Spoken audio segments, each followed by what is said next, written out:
Good evening and welcome to the May 18th, 2020 Ashland Triboard meeting.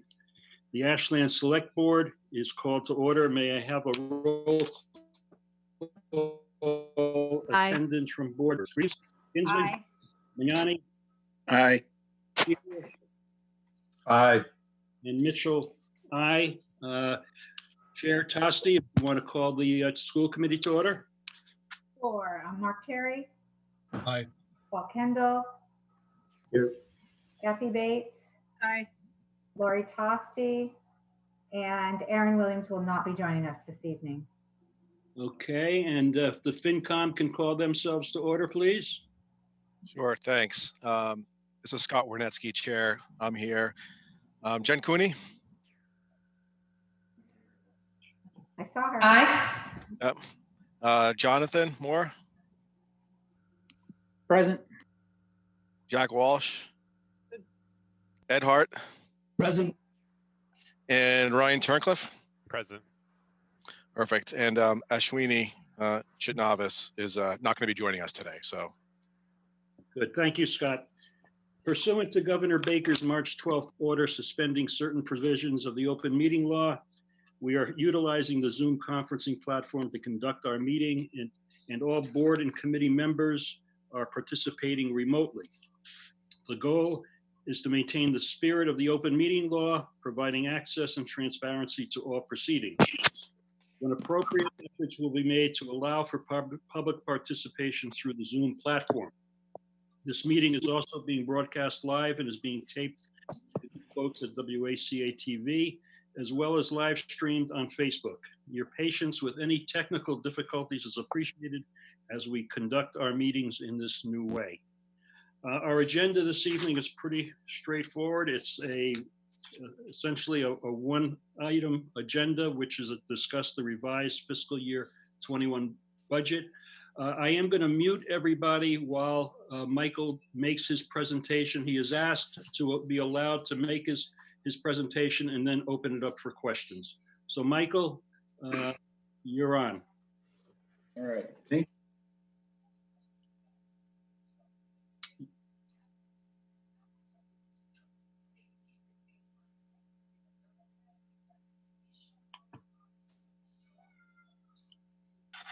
Muted Michael as well. I just unmuted him.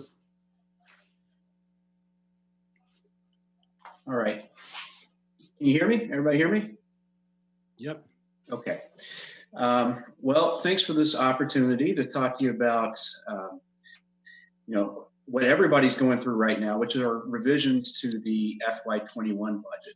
We actually had, I think it was back in early March when the select board had voted to adopt my recommended budget for FY21 that was based on revenues and expenditures at that point in time. I'm not sure if the school committee had voted on their budget yet, but they had a sense and an idea of what their number was going to be. But as we all know, things got turned upside down through the month of March and April and has dragged on until May, and it will be kind of dragged on for the foreseeable future, the governor's orders today notwithstanding. So it's required us to look at things not from a public health standpoint, but also from a municipal budgeting standpoint as well. And we see things that it's not a real pretty picture. Everybody was on the Zoom meeting a couple weeks ago when we had our state senator and also our state rep here telling us that the numbers for the state and the revenue picture for the state was looking bleak. I think the estimates were around $4 to $6 million or $46 billion deficit compared to what they were looking at before. And we're also going to have our own challenges, not just with a reduction of state aid, but also with reductions with our local receipts and the revenue sources that we have control over. So when we're trying to look at this, it's really a moving target. But in my experience, I think the best thing to do is to look at this conservatively and try to anticipate the worst case scenario while hoping for the best. And so what we chose to do is we chose to model things after the Great Recession of 2009, 2010. So hopefully I can get to the next slide. Here we go. However, even though we would be using the Great Recession as our model, there are a few key differences between the Great Recession of 2009, 2010 and the COVID-19 crisis of 2020. So first of all, 2009, 2010, peak unemployment in Massachusetts reached 8.3% at its height. That was the peak. And peak unemployment during this COVID-19 crisis has reached 25%. So 1 out of 4 Massachusetts workers are out of a job. And so that's why I have in parentheses 25% so far. 2009 and 2010, again, this is a 2-year period. The difference between what we estimated, or difference between what the state estimated and what they actually collected in revenue was actually negative $4.14 billion compared to what they had estimated, or a 10.1% decrease. Again, that's for a 2-year period. And so looking at COVID-19 and today's situation, just looking at the FY21 budget, the state anticipates that the difference between the estimated and actual revenue that they will receive is actually negative $4.2 billion, or 15.2%. Again, you're looking at a 2-year period with the Great Recession, and right now we're just factoring in a 1-year period during COVID-19. During the Great Recession, the economy slowed down a lot. There were still sectors going, but what we're seeing now is a complete shutdown of the economy. Again, they're just now talking about how they're going to open things up, starting with different sectors. We really don't see a full reopening of the economy like it was before COVID-19 until there is a vaccine developed, and a widespread vaccine developed that can ensure everybody's health and safety. But if you take all of that stuff and you start applying that to dollar figures on the town of Ashland side, that's when you start seeing this deficit emerge. And at this point, I'm actually going to turn it over to Brittany, who can talk a little bit more extensively about the loss of state aid and new growth and local receipts and how it's applied to our FY21 budget.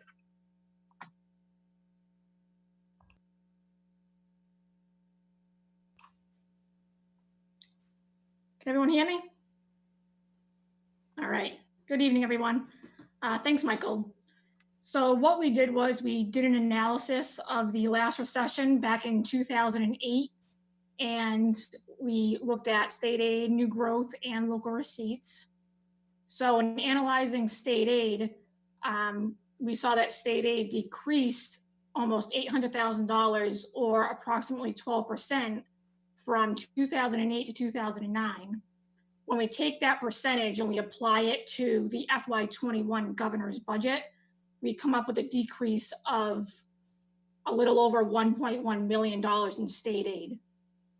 Now, in keeping with the state aid analysis, we actually looked through 2013, and we lost close to $800,000 in 2009, and we recovered about $530,000 by 2013.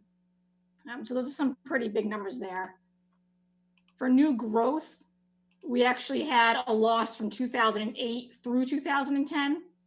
We saw a loss of $400,000, or about 75%. So that percentage applied to FY21 new growth numbers gave us a loss of around $364,000 for new growth. Now, new growth actually didn't recover until about 2015 for the town of Ashland. And local receipts, so this category went down quite significantly as well. From 2009 to 2010, the town lost about $878,000 in local receipts. That's motor vehicle excise tax. Investment income took a huge hit. Building permits, wiring permits, plumbing. So that was about a 20% decrease from 2009 and 2010. So we applied that decrease to FY21 as well. And that gave us an $869,000 decrease for local receipts. So all those percentages applied to FY21. That's how we came up to the $2.4 million decrease in our FY21 budget. All right. Thanks, Brittany. So that, again, is how we arrived at the $2.4 million deficit that we are working with. Part of the problem with trying to model an accurate financial picture of what we're trying to deal with and how long it's going to be is there are many different models that experts are utilizing to determine when the recovery is going to happen. You're hearing these in the forms of shapes, you're hearing them in the forms of letters.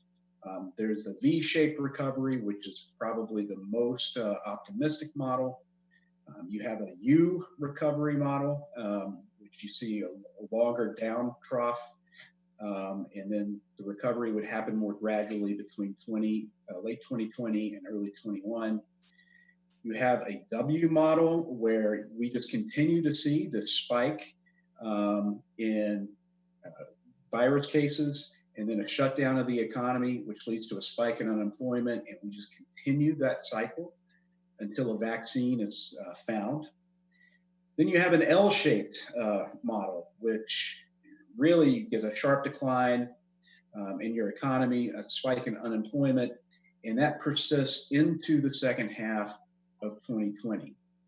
And then finally, there's what they call the swoosh or the check mark model. Some people call it the hockey stick, which shows a sharp decline, but then a gradual recovery, but a slow and steady recovery through 2021. The point I want to make with all of these is that every single one of these models show that we will be in a recovery or we will have recovered, depending on what kind of language you want to use, by the end of 2020 or the end of 2021. So if these models hold true, it's going to, we're going to see a pretty big bounce back compared to what we saw during the Great Recession. And so as a result of the deficits that people are seeing in different communities, I mean, every community is facing these types of numbers. You're starting to see it affect operations. And you're actually starting to see it affect plans and community development projects in other communities. These are just a few of the recent headlines throughout not just the region, but throughout the state, actually just within the last week. You're seeing a number of layoffs happen. You're seeing a number of furloughs. Our communities are delaying or deferring capital investments and initiatives. We all know that in the end, that becomes more expensive in the long run, just because you end up paying more just because of escalation in costs, et cetera. But again, we're starting to see this more and more in different municipalities. Actually, Framingham, just today, they kind of revised what their plan will be. They're planning on laying off 13 people, looking at 4-month furloughs for 5 other staff members. They've instituted a hiring freeze, and so they will not be backfilling certain positions. And they will also be pushing off some capital projects. But what I want to point out today is that right now, none of these headlines do apply to us. And the simple reason is because we made a plan in 2013 and we stuck to it. And I don't know if any of you remember the old 18 series back in the early 80s, but one of the main characters, Hannibal, he would come up with this plan, right, to catch the bad guys. And after, some elaborate plan and execution, and after it was all said and done, of course, the good guys win. He would say, oh, well, I love it when a plan comes together. So I hope we're able to look at this when it's all over, and hopefully we are able to say the same thing. But let's revisit a little bit of what we did back in 2013 and 2014. So the main thing we did is we established financial policies that directed our free cash. So the first thing it did is we basically say that we're going to utilize a conservative budgeting approach. It takes that free cash number each year and devotes it towards our long-term sustainability and stability, and also one-time expenditures. And the important thing is that we have kept with it from 2013 up to the present. And I really need to impress upon everybody else how critical and how important it was for the select board, the school committee, and the finance committee at the time to jump on those financial policies and agree to them, because we would not be in the position where we are today if that did not happen. So another thing we started doing is we also started looking at addressing some of our larger fixed costs. You know, everybody likes to point out now how much we spend, but they continue to forget about how much we've saved. I think the biggest one is probably the move to the group insurance commission. So we did that in 2015, and since that time we have saved $8 million. In 2014, we implemented a energy management performance contract with Ameresco, where we made energy efficiency upgrades in our buildings. That in turn yields a savings of $250,000 annually between the school and municipal buildings. We have 3 solar projects that went online. So between the 3, we're saving $100,000 annually, or we're generating revenue and saving money that equates to $100,000. Something that is always forgotten is that we restructured debt in 2014. So we restructured it to where we actually shortened the term by 1 year, reducing the total amount that we were going to pay. But then we were also able to take advantage of interest rates at the time, which lowered our payments annually as well. And then finally, one of the things that we don't talk about a lot is the amount of grants that we were able to secure. So when we're talking about some of the things that cost money and some of the things that we're spending money on, we don't always make the distinction between what is funded through taxpayer resources, then also what's funded through grants. Again, $11 million in grants since 2014. I think if you looked at the time period from 2003 to 2013, it was about $2.5, maybe $3 million. So we've certainly done more in terms of securing grants. And then finally, we looked at smart line item budgeting. So we put more into expenses and contracted services than we did into personnel. I'm not saying that we didn't put money into personnel. We certainly did. I think we can all look at our respective staffs, and I think we've made strategic investments in people and in positions that help us reach the goals that we've established as our community, as a community. But the key to putting money into things like expenses and contracted services is that when you do get into a downturn, it's easier to cut and not affect personnel, and thus not affect service delivery to residents. And so just going to the chart on the left, this actually goes back to the financial policies I talked about first. When we started this, our stabilization fund balance was $2.2 million. It's not, certainly that was nothing to scoff at. It was certainly a lot better than it was previous years. But if you see, when we put together those financial policies and we stuck to them, you start seeing that rapid growth in the stabilization fund to where we're actually, and we set a target, I should say, of 10% of budgeted revenues. And so we're actually at this point at $6.6 million. So $6,638,000 exactly. So knowing all this, how do you close a $2.4 million deficit?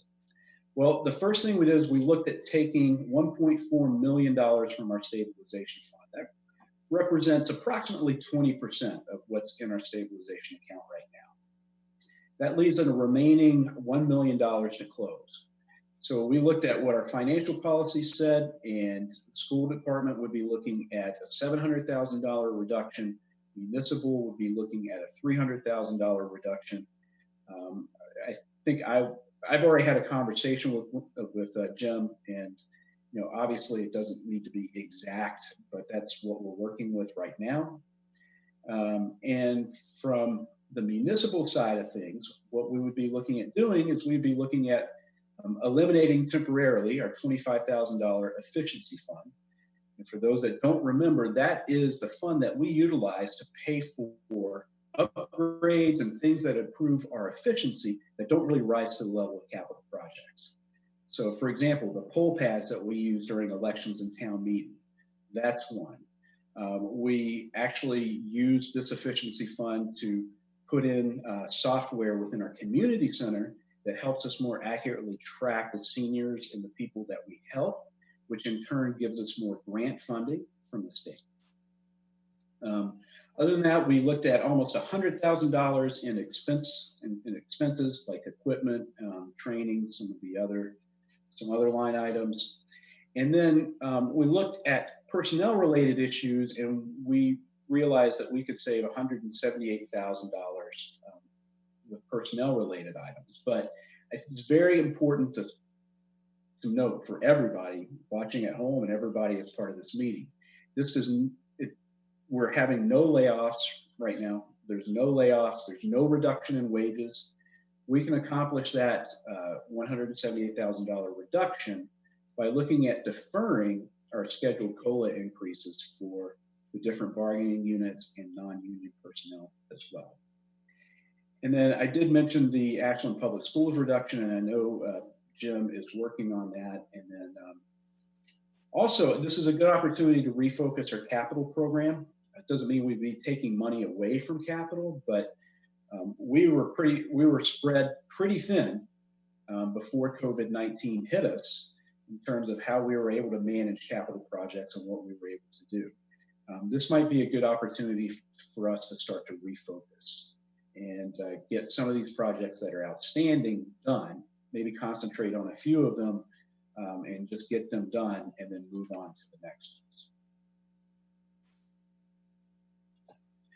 So I told you earlier about the recovery, saying that, the recovery models all had things getting better by the end of FY20 or FY21 or end of FY21. It was important for us to, again, be conservative. So we're looking at a potential 3-year downturn.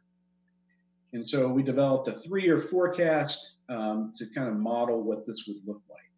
So obviously you see in FY21 a $2.4 million decrease, which establishes a new baseline. We would look at each year withdrawing $1.4 million from our stabilization fund.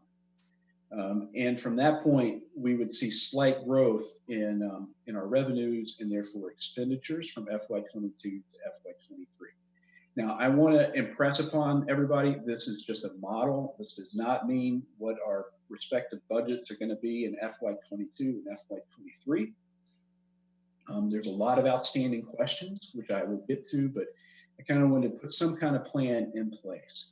I will tell you that in my 10 years of being in this business, I don't think I've ever seen a forecast that hit it exactly on the mark over the next 2 to 3 years. But it's important for us to look at this and see what some of the issues could be moving forward. And some might have some concerns about withdrawing $4.2 million from our stabilization fund, and I can understand that. But I think it's important to note that the reason you put money in during the good times is so when it's bad, you can take money out. And this is absolutely the right time to use our stabilization fund. We've prepared the last 7 years for this. The drawdown that we're proposing is both methodical and prudent. And at the end of the period, the 3-year period, it still leaves us with sufficient reserves. So it still leaves us with 3.5% of our revenues in the stabilization fund. $2.4 million. It's about where we were when we started, again, with the financial policies in 2013. So I firmly believe that this is the reason why we have stabilization, and we should draw on it right now. I know that's probably going to be shocking to a lot of people, but again, this is why we put it in there. So having said all that, we still have many outstanding questions related to this. There's large questions about local aid. So we're looking at a 12% decrease in local aid. How much will that cut really be? There's a potential for local aid to be backstopped by federal COVID funds to the state. We won't know really more about that until we get more guidance on funding from the CARES Act. And then the Commonwealth has also built up their own rainy day fund. And I think a lot of this is going to be predicated on how much of that they are willing to use in this year and in subsequent years. There's also federal COVID funds directly to municipalities. Again, they're through the state, but the state has basically acted as a pass-through for 25% of the COVID funds that they've received from the federal government. So what does that mean for Ashland? So our current allotment right now is 1.5 million, and that's for 2 fiscal years, FY20, FY21. We don't have any solid guidance yet on how it can be spent. I know you're probably all surprised about that. There could be future COVID-19 stimulus funds related to infrastructure. It's just really hard to tell. There's a bill that passed the House called the HEROES Act. I believe they passed it on Friday. Again, this is Congress, not our state House of Representatives. And so that contains significant money for cities and towns. But then we also have questions about future expenses. Clearly, I think what this has showed us is that we need to have an expanded public health infrastructure. This doesn't just apply to Ashland, but it also applies to other communities across the state and actually across the nation. I think we were really caught a little bit flat-footed in terms of COVID-19, and we'll have an opportunity to really kind of sort that out when the dust settles and figure out exactly what went wrong and exactly what we could do better in the future. But I think expanded public health infrastructure is going to be a recommendation moving forward. And then also costs related to educating kids. Is distance learning going to be the norm and not just the exception anymore? It sounds like, that is going to be expected to some degree next school year. And then, also what does that mean for things like transportation costs? It can be a really black hole that you start going into when you start peeling away what some of this means and seeing exactly what the costs are behind it. So a lot of that has left us with, again, many outstanding questions. So that is it for my presentation. Hopefully it's been descriptive and it's been informative and it helps you understand where we're coming from and what we're trying to do, not just for FY21, but also the next 2 fiscal years. And I'm happy to take any questions or entertain your comments. Great. Thank you, Michael, for the presentation. Before we open up for questions from board and committee members, I would like to open it up to Jim Adams if he has any comments at this point. Jim, if not, then we'll continue with questions. Sure. No, thanks, Steve. Just briefly, Michael, myself, Brittany, and Barbara have been completely, collaborating and having conversations throughout this entire time with regard to the $700,000 cut. I've certainly mentioned it numerous times on school committee meetings, and our anticipation is that hopefully next week at our meeting, we will readjust and revote on a new budget number. The struggles that I'm having currently with regard to FY21 are things Michael alluded to, transportation. What happens if we have to continue to social distance? We have 19 buses, so just think about that alone. We couldn't transport all of our kids, 640 kids, to a building with the 19 buses. How would that work? There's very little relief coming from the state and federal level. As part of the CARES Act, we are anticipated to get about $150,000 to $160,000 of grant money that we have to share with local private schools as well. That's part of the obligations. We have to outreach to them. It's part of our Title I grant. That's how they calculate it. I'm concerned clearly that the number of positions that we added in the initial budget that was passed, all related to special education and the programs that we've built. Michael mentioned a lot of the cost savings. You think about our special education programs that we've developed in-house, saving millions of dollars a year. And that's important to remember, that if we do not continue to fund and sustain these programs, then these students will inevitably have to be outplaced. And as you know, the circuit breaker reimbursement, which is supposed to be funded at 75%, my fear is that that number is going to be reduced drastically going forward. And so now, you know, we're not going to recapture the expenses back into our budget. But you know, my glass is always half full. I agree with Michael. We've spent a lot of time creating a good policy and following that policy, and we will continue to move forward with doing what's best for our kids and advocating for our students and at the town and national level. So that's all I got, Steve. All right, thank you, Jim. And my glass is always half filled as well, but I do have to ask Michael to get questions started. I'm assuming this is kind of your best case estimate and analysis, and that you've also worked on potentially other scenarios that may not be as bright and rosy as this. I wouldn't say it's the best case analysis. There's certainly some figures floating out there that are much less in terms of a reduction in state aid, because people are confident that federal funds will be used to backstop a lot of local aid. You know, the Chapter 70 program, and also unrestricted general government aid, affectionately known as UGA. So they aren't budgeting for nearly as much of a decrease. One community, Natick, is looking at a potential 20% decrease in state aid. And Melissa there is extremely conservative. It has worked out well for her.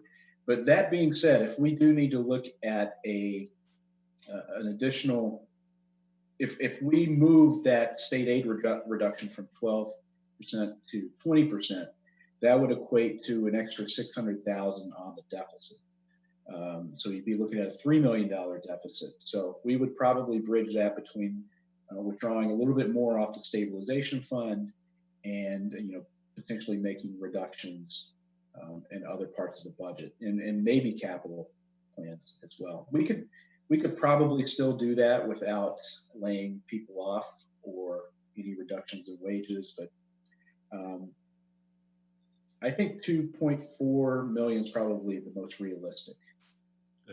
Okay, thank you. So at this point, open it up to board and committee members. I believe you can unmute yourself, and so have at it. Steve, can I ask a question? Go right ahead, Paul. First, thank you, Michael and Brittany and everybody for, I know you putting a lot of time in on this, and I know and I appreciate the collaboration between yourselves and Barbara and Jim. So Michael, when you had the graph up that showed the balance for the stabilization fund, it showed only the usage and that balance declining. Are you figuring no free cash at the end of the year, or will there be some replenishment because we're still looking to have that right mixture or within some bounds to have a certain amount of free cash at the end of the year? Certainly, if we do have free cash at the end of the year, we should follow our financial policies. I think there was some discussion before we went through this pandemic about maybe altering some of those, especially as it relates to the special education funding component as part of that. But yes, that decline, that graph assumes no replenishment of the stabilization fund at the end of the year with free cash. So probably worst case scenario, right? Oh, so I guess more succinctly is, so if we're looking at the $2.4 million deficit and we're either reducing and then utilizing stabilization, would that put us in assuming that your predictions, the modeling is correct, would it put us in a similar free cash situation as we were expecting to be in, or was it part of the plan to have that be lower than what we would normally try to? Yeah, I mean, I will say it's never been my plan to have some of the free cash numbers that we've had. Especially last year, it was an anomaly. $1 million was an anomaly from an infusion from the sale of land, and then also a mistake with a FEMA reimbursement. Or actually, it wasn't a FEMA reimbursement, Brittany, correct me if I'm wrong. It was a DOR mistake that they actually took it away from us the prior year and they credited us the following year. But I would, again, I would anticipate free cash numbers being more around the $1 million range,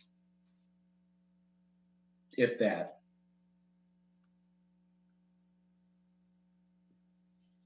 You all set, Paul? Yep, that's all I had. Okay. Steve, I'd like to follow up on some of those questions that Paul had. So I similarly was wondering, if we do have free cash at the end of fiscal year 20, would we continue to follow our current financial guidelines and split it the way we usually do?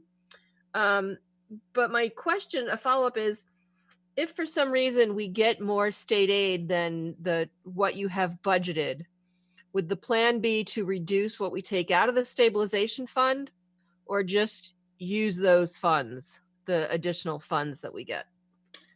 So this is something that Jim and I haven't really contemplated together yet, but what I would advise is maybe splitting the difference. And let's just say if we get an extra, $200,000 in state aid, more than what we anticipated, we would only take $1.3 million out of the stabilization fund, and the reductions would be reduced by 100,000. Okay. And then in your earlier part, you were talking about you were comparing the unemployment from the Great Depression to now. Is there any thought that that unemployment was really based on business and what was going on? Do we expect, or can we expect, that the unemployment rate will rise, will go down quicker than what it did during the Great Depression, right? Because now a lot of people are unemployment because they can't go to work. Do we think we'll see that unemployment rate go down as more businesses open and more people can go back to work, so that 25% will get reduced fairly quickly, I would think? And how would that impact us?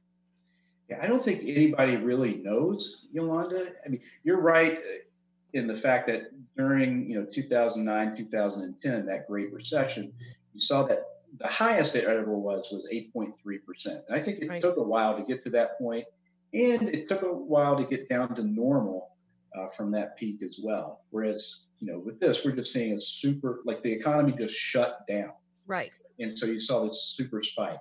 I think it all depends on the public health aspect of this. Right. If we start opening too early and we start seeing a surge in cases again, I think you will see, let's just say over the next couple of months, as we're starting to reopen, you see that unemployment rate go down to like 10%. Mm-hmm. But we're also starting to see a surge in cases. Right. I think then you could see more restrictions being put into place, and then it's spiking up again to 25%. It's, it's really based on this virus and how we respond to it and how it responds to us, at least until we get a vaccine. Okay. And then, not to answer it now, but after everyone has had their questions and discussions, if you could take us through what the next steps are in regards to reviewing this budget, preparing it for town meeting, and moving forward with it. But again, let the rest of the discussion happen. I just want to get that out there. Thank you. That was it. Thanks. Okay, it looks like Ryan Turncliffe has got his hand up. So Ryan, you are on. Thanks, Steve. And thanks, Michael and Brittany, for putting this together. A similar line of question, but related to the decision around or recommendation around 1.4 million per year for 3 years. Is there any methodology where we could be more flexible with that in the first year and less flexible as years go on? We never budget for free cash. But for example, had you considered 2 million in the first year, 1.4 and 1 million in the third year, as sort of a ramped down approach as the economy might recover, rather than sort of the recommended fixed pull from our stabilization fund. Yeah, I think probably I did consider that, but FY21 is such an unknown that FY22 and FY23 is going to be an unknown times 100, right? So I just thought it best to have something stable, something consistent, a number that we could kind of focus on. Obviously in FY22 and 23, if things start to change and the economics start to change, we could certainly look at that again. Okay, thanks. And then just one more quick question. Obviously, over the next 3 years, we also had planned a number of projects that would require borrowing. I wonder if you might just address that for the committees and the public that might be listening as to how we would plan to pursue those projects fiscally. So like the downtown project, things like Mill Pond, that money is already appropriated and those projects are already going. The two big building projects, like the Mendez School and then also the public safety building. The piece of the Mendez School that would not be reimbursed by MSBA would be done as a debt exclusion. So it would kind of be on top of what we were talking about right now, and that would require a ballot vote as well as a town meeting vote. Similarly, with the public safety building, if you remember, we reduced our municipal department budgets to put money into non-excluded debt service to pay for about $15 million of the public safety building. That is still included in the budget. The rest would need to be done by a debt exclusion. And again, that would require a vote, town meeting vote, as well as a ballot vote. But you bring up a really good point, Ryan, and I think it's critical that we continue the design and engineering of these projects, because there is talk about an infrastructure stimulus package coming later in the year. And if anybody remembers the ARA program back in 2009, 2010, in response to the Great Recession, the big phrase, the key phrase was shovel ready. There was a ton of money, billions of dollars that flew into Massachusetts to do projects, but you had to have them shovel ready, meaning you had to have them engineered, designed, permitted. So hopefully we don't have to use taxpayer funds for those, but I do think it's important to continue engineering them as if we will, just in case we do have an opportunity for stimulus funds in the future. Thanks, Michael. Good. All set, Ryan? Okay, if you raise your hand, next questions, please. Steve, I have a couple. Go ahead, Mark. Thank you. Mike, I wanted to pick up on one of Ryan's questions about the drawdown on stabilization and just ask sort of what the approach was. I understand your answer about why you didn't want to sort of do more early and phase it out, but just how'd you arrive at the number of 1.4 to work with? We thought, I think anything more than 20% a year was going to be 20% of our balance in the stabilization fund a year would be a little bit difficult. That was kind of our max. And I think it was like at 1.3 million and some change, and we rolled it up to 1.4 million. So I think it's like 20-point-something%. But we didn't want to go above that figure. At the same time,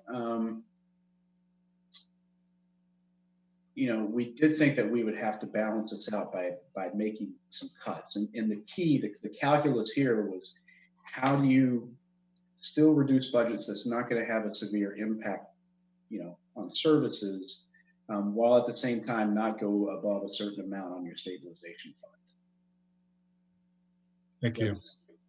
Yeah, that does. Thank you. The other question I had is just, you had a slide up that broke the budget down into sort of 3 color-coded bars. One was general municipal, one was school, and one was everything else. Can you talk a little bit about what's in the everything else category? Yeah, everything else is things like your fixed costs. So like your health insurance, different types of insurance, benefits, the non-appropriated expenses that you have to account for. So things like state charges, overlay, et cetera. Thank you. All set, Mark? Yep, thanks, Steve. Next question? I'll go. Steve? Oh. I wanted to ask about the 1.5 million in potential federal COVID funds that's coming. And I know you said that there wasn't any federal guidelines as to how that could be used. I know that Brittany's put together a way to kind of track all the COVID related expenses, and I'm sure, as Jim was saying, when we go to open the schools, there's going to be sort of a COVID related school costs associated with that as well. Do we know sort of how that, I know we don't have any guidelines as to how that might be implemented, but how that might affect the budget and some of the expenditures that we might be coming across over the next few months and the next fiscal year? Yeah, it's as clear as mud, I think. So I'll give you an example of the conference call that we had with DOR in regards to this. Brittany's smiling because she knows where I'm going to go. So, first of all, they say, well, you can't use this to replace lost revenue in FY21. But apparently there's a bill coming up in the House of Representatives in Washington that would allow, it's a vote on a completely different pot of money, but it would also retroactively allow municipalities to use this CARES Act money for lost revenue. So we don't know if we can, there's a possibility that we could use it, we just don't know. On the flip side, as you noted, Brittany and I'm sure Jim and Barbara are keeping track of what these COVID-19 related expenses are. And we were potentially looking at that for FEMA reimbursement, which is a whole separate process. Well, it turns out, right now the guidance is that you have to apply for FEMA reimbursement first before you can have access to this 1.5 million for those expenses. The big problem with that is that a FEMA reimbursement takes like 2 years. So, we'll be well on our way to figuring this out by the time we actually get FEMA reimbursement. So it's really tough. Some of the things that you can use it for that have been highlighted are rental and mortgage assistance programs. We'll just have to see exactly what that looks like. Personally, I could see, once we get some more guidance, a plan that combines that, but then I will say devotes a lot more of the remaining money towards the school department and some of their school related expenses like distance learning, transportation, and then some left for us to cover our COVID-19 expenses. Okay, thank you. And I also had just one other question. I know we had looked at, you had kind of done a 3-year projection of what the budget might look like. And we had talked about using the 1.4 million from the stabilization fund year over year. It's your assumption that it's going, the state aid and local receipts, that those numbers are going to remain flat for 3 years. That's sort of what you're anticipating, at least for now. No, so you have this big decrease in FY21. So that's a new baseline. And then we would resume percentage increases on each of those based on what it was like pre-COVID. But that's small. I think it's what, like 1-2%, Brittany? On like the state aid numbers. Sorry, I was yelling at my dog. Can you? Oh, so FY21, we're assuming this big, reduction in state aid. Yeah. But FY22 and FY23, we're looking at returning back to that gradual increase that we saw pre-COVID, right? Which was more Yes, like I believe it was about a 1% increase each year. Okay. All right. Thank you. Rob Shear? Yeah, sorry, I had to unmute myself. Yeah, just So I think this is a judicious and well-balanced approach. I think you're making the most reasonable assumptions, and happy to hear. I think it looks pretty solid to me. So I just wanted to put that out. And thanks for all your guys' work on this, Brittany and Michael and Jen and the whole team. It does show all of past years. I kept lobbying Mike to spend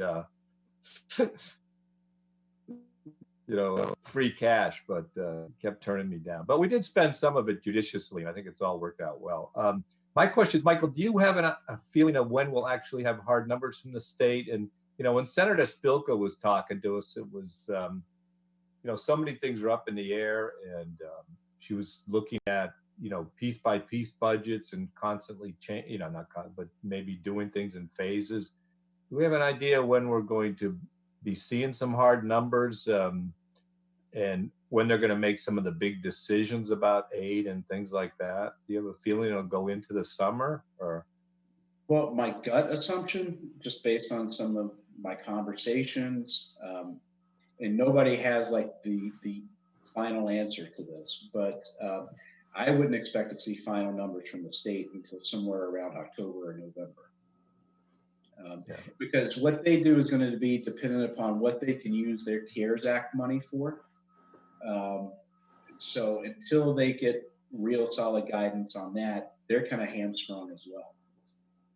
So I would anticipate October, November. Yeah, so I think we're all looking at, and I work at a nonprofit that has a lot of government funding. We're all looking at kind of I think a months-long process to figure out what's really going to happen and what we're going to end up dealing with. So thank you. Thanks, Rob. I think it's also unclear what their actual budget process is going to be at this point. I don't know if they've determined that. So is there anyone from any other school committee members or FinCom members that have questions or comments? Yes, Steve, this is Scott. So I think I want to echo Rob's comment there. I appreciate the well-balanced approach to this, Michael. Certainly, this is a rainy day and we should be using our rainy day fund, but also, balance that with cuts in the municipal budget overall.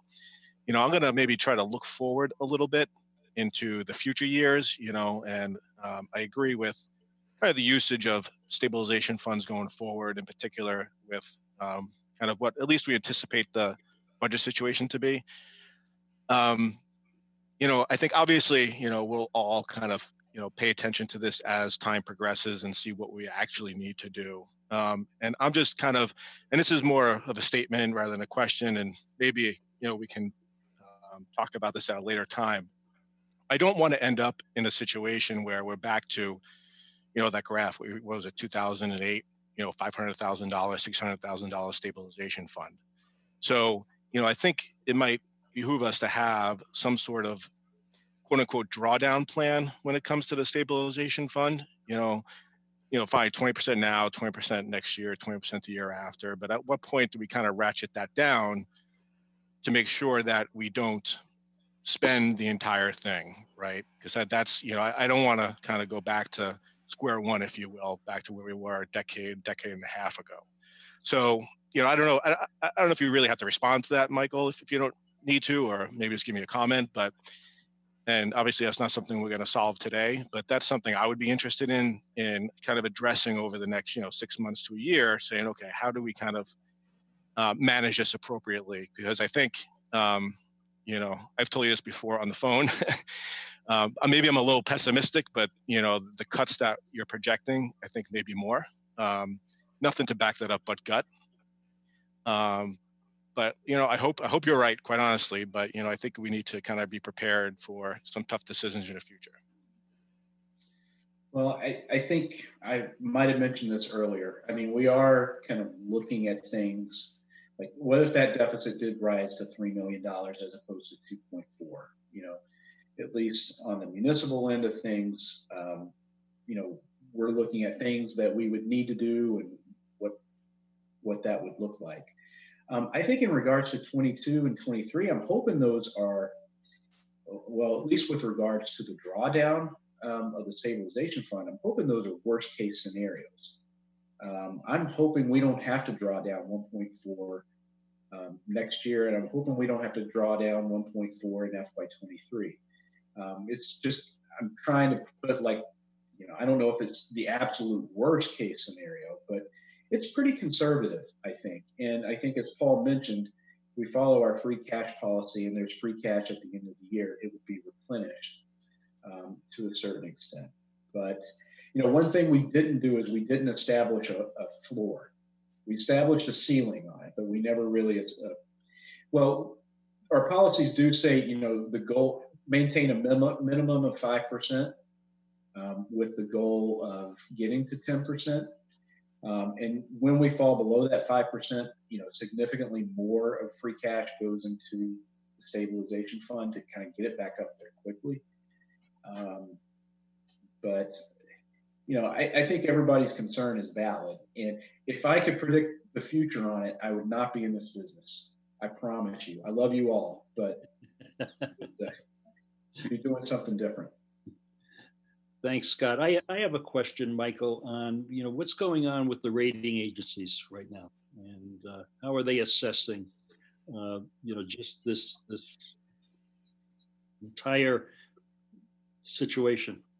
Well, I'll tell you Wednesday, because we have a ratings call that day.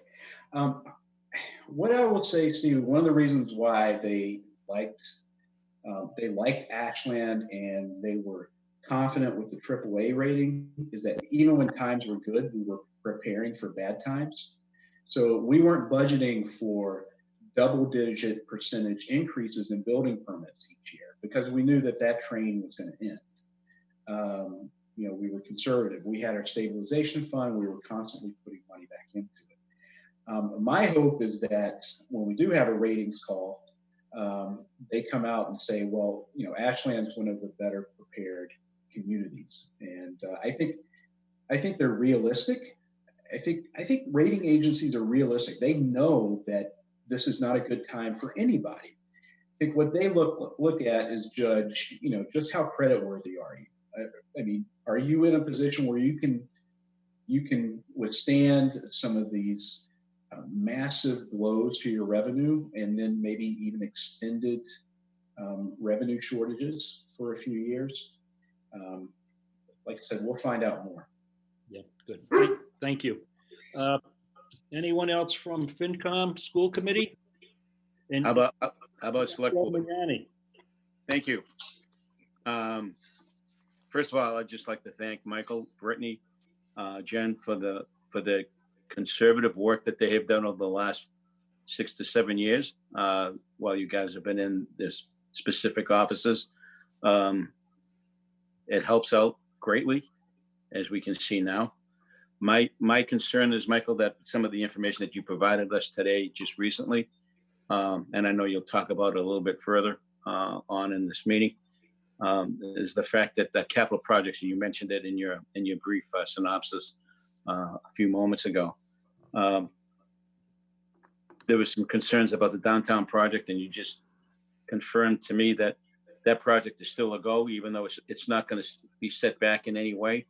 But I would assume there would be some sort of setback, seeing that the RFPs came in a little high. So we have to go out and outbid that again. Is that something that we can hold off on until we have an idea as to where, you know, where everything falls into play? So that way we're not getting ourselves kind of thin, or is that something we don't have to worry about? Well, I don't think it's something we have to worry about. There's actually a chance where we don't have to go back out to bid again. So we've started a dialogue with the bidder and to talk about ways that this could be a little bit more manageable for the town. Okay, that's good to know. I just going by what we were told previously, that's predicated my question with respect to that. The other thing with respect to the budget, with the CARES potential money being utilized as a backup for monies that we could put back into our budget, is that something that we could petition legislators to do?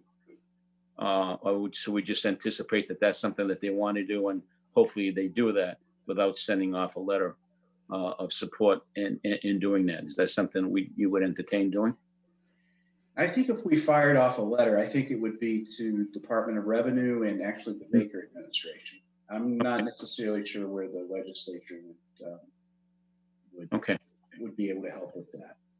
All right. Thank you. But great job. I appreciate it. Great presentation so far. Thank you. Thank you. Thank you, Joe. More questions, comments? I'm not seeing any, so I'm going to circle back, Michael, to a comment that was made earlier about the budget sheet that you provided. I'm assuming, I'm not sure if it was provided to everybody at this point, but we've got your adjusted fiscal year 21 budget sheet. And do you want to speak to that? Yeah, are you talking about the large one? Yes. The large one with small print? Yes. Okay.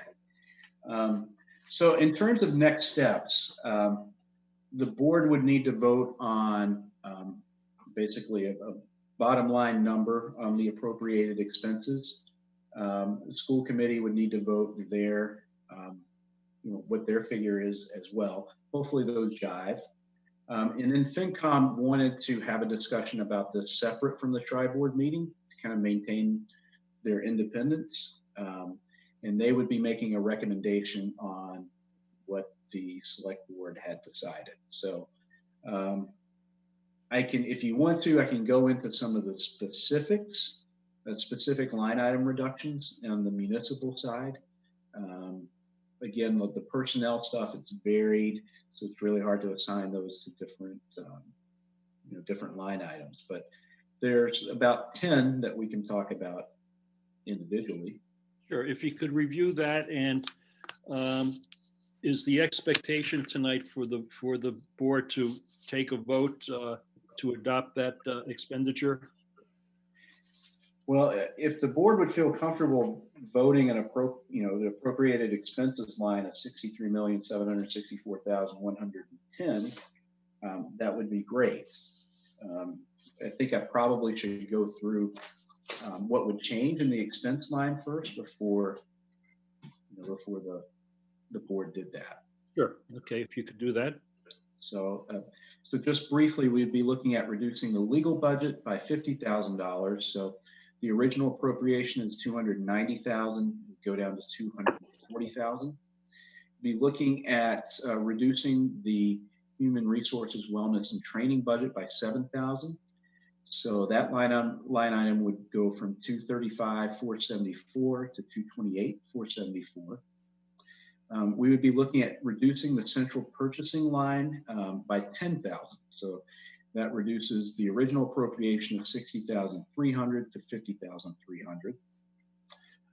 We would look at reducing the IT equipment line by $7,500. So that takes that $543,000 191 line item and reduces that to $535,691. Under accounting contracted services, we would look at reducing that by $7,000.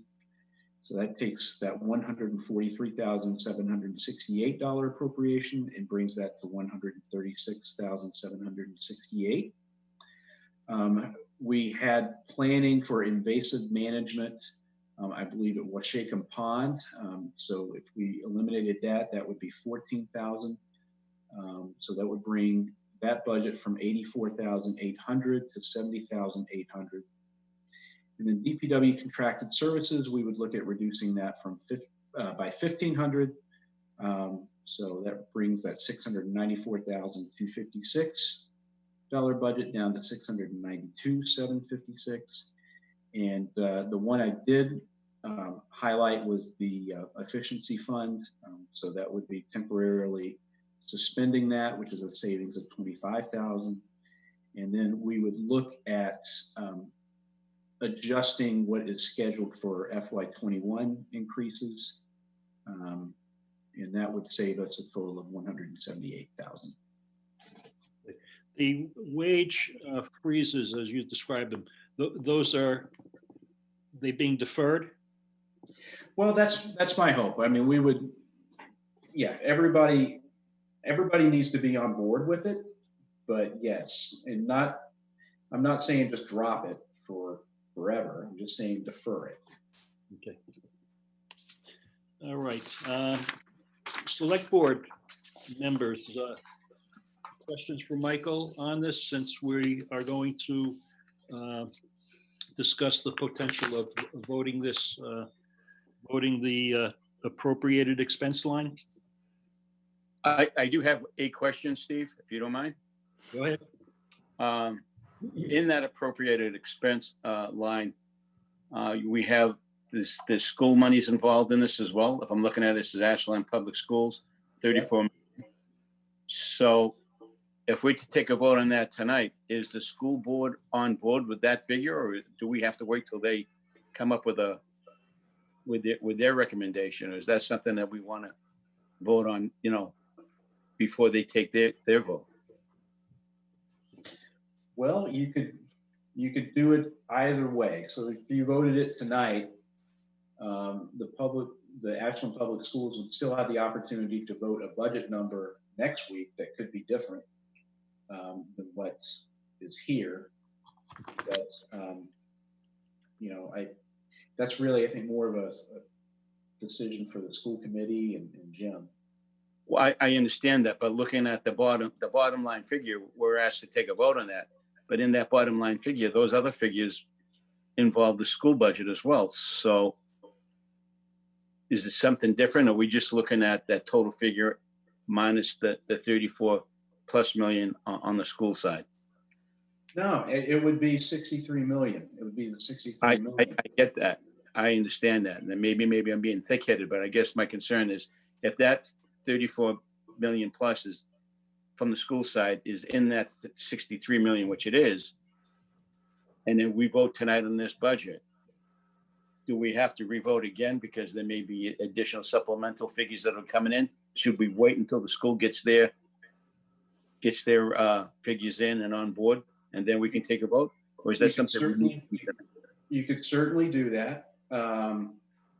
Just because you vote a number that includes 34,075,363 in the Ashland Public School budget doesn't mean that the school committee has to go along with that. And they could vote something that's different. They could vote something that's higher. And then we would need to come back and look at how we deal with that. Okay. I just thought we were maybe putting the cart before the horse. That's all. Yeah, I would be there with Joe too. I'm like, why would we take a vote? I mean, unless someone from the school committee right now wants to say, you know what, we're staying with this number. Otherwise, why take a vote on a bottom line budget if we're not 100% sure that's going to be our bottom line budget, right? Because that once we vote something, there's people saying, okay, that's our budget. And then if we have to come back, I mean,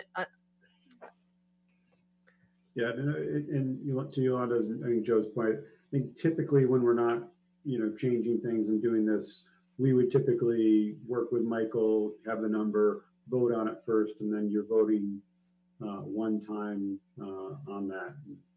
And, so this would be out of order from that perspective, but I don't know where we are, Jim and Lori with our numbers, whether we could give you the okay that we're on that tonight or not. Because if we vote a budget and then the school committee comes back and says, you know what, we can't live with this, then we have to decide how it's gonna be handled. And I just don't think we should vote a budget and then try to figure it out if it's not gonna be what it is. Well, I would say if the school committee has any reservation that this is not the number that they could live with, that we should hold off on the vote, but let us know so we can, that is a concern of yours, because then we'll need to obviously make some adjustments. And, the follow-up to that is, I know you haven't worked in this in a vacuum, Michael. I know you've worked with Brittany and Jim and Barbara. So I would think that if a number is being proposed from the school side into our full budget, they've had some discussion that they are hoping to look to support what's in here, I would think. Can I just jump in quickly? I mean, from my perspective, we've had some discussions. We understand what the proposal is not the first time we've seen the numbers that Michael has shared tonight. But I think for us, there are still some pieces that need to be sorted out.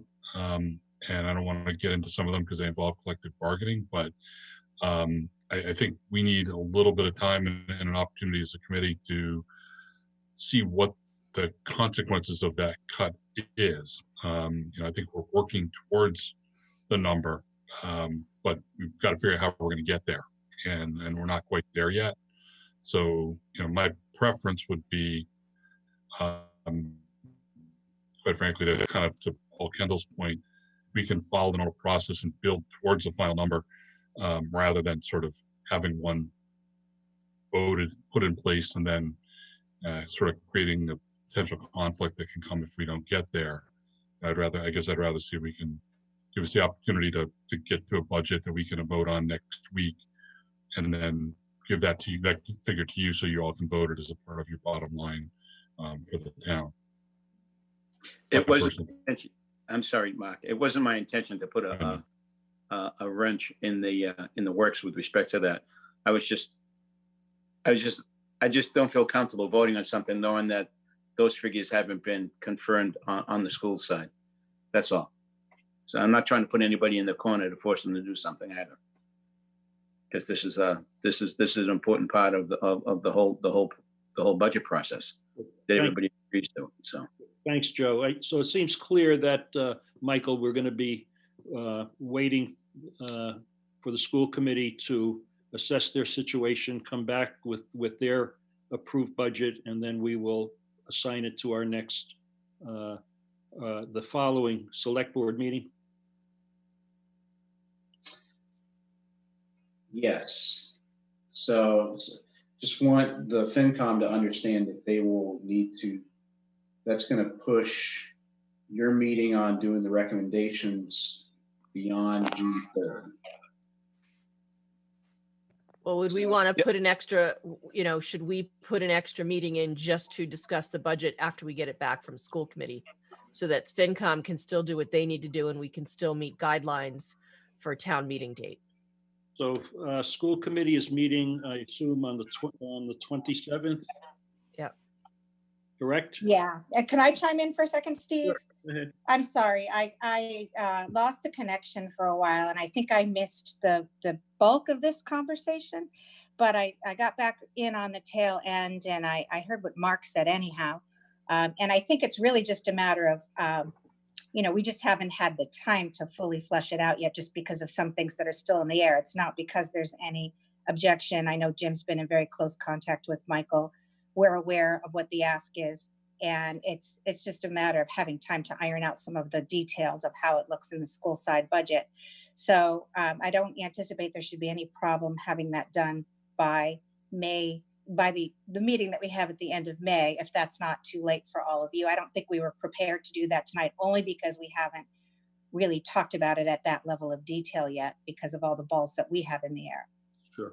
Good. And for no other reason. Yeah. Thank you, Lori. So we're assuming that May 27th then would be your budget evening, and that would put our June 3rd meeting as the meeting for the select board to vote. Now, Michael, how does that put us relative to FinCom's ability to make a recommendation and also town meeting?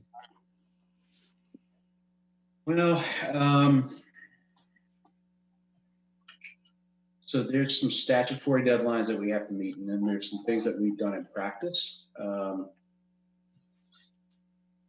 So, I mean, FinCom certainly has the ability to, get a recommendation done in ample time before town meeting from a statutory standpoint.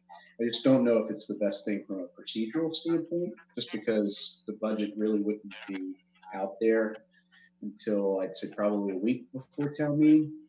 Maybe a week and a half, but I think we got to understand that this is different times, and so if we can't get it out there 2 weeks ahead of time, we can't get it out there 2 weeks ahead of time. We do the best we can. I think that's got to be kind of the narrative for the public, is that these are different times, these are difficult times, and that 2 week window that we normally provide may not be operative.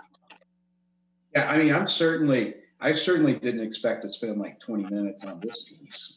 I mean, I think we could, it doesn't matter. We could have just made the decision and moved on. Well, I guess we have, so. So are there any other questions, concerns, comments to be made this evening? Just one quick one. Could we have a special select board meeting on the 28th? School department has school committee has their meeting and makes their decision. And we could take the 28th to vote the budget in then? Would that work? Yeah, I mean, we could. 8th is a Thursday.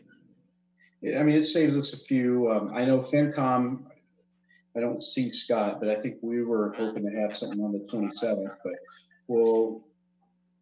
Yeah, that was the initial plan, Michael, but we can pivot, obviously. Okay.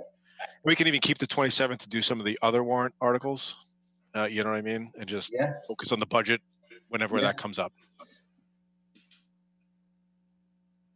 Okay, so we'll consider the 28th as a select board date as well, and we can then discuss and adopt a budget based on the school committee's decision.